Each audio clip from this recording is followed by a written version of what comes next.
Hi, it's Steve. Today we'd like to show you how to replace a door handle on your dryer. It's a really easy repair. Let me show you how we do it.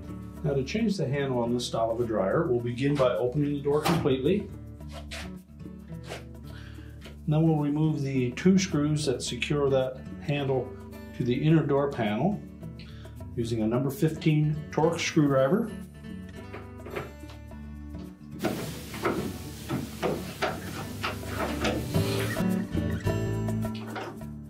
Lift the old handle away from the door and discard it. Position the new one in place.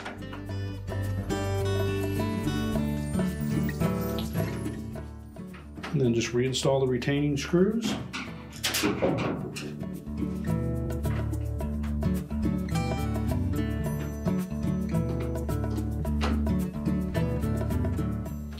We can close the dryer door up. And your repair is complete.